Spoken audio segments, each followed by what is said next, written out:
Natutulog na maaga. Gumigising na masigla. Sa tahanan, naglilipik. Niaayos ang kanyang gamit. Tumutulong sa nanay ng gawaing bahay. Sa paaralan, nag-aaral. Nakikinig sa pangaral. Mga guro'y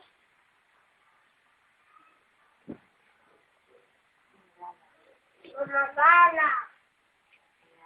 Palagsay, pinalulugdan.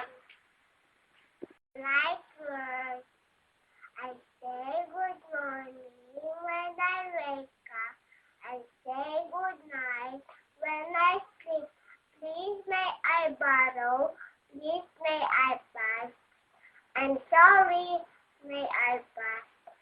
We welcome, thank you. There's a new expression polite boy and girl should know.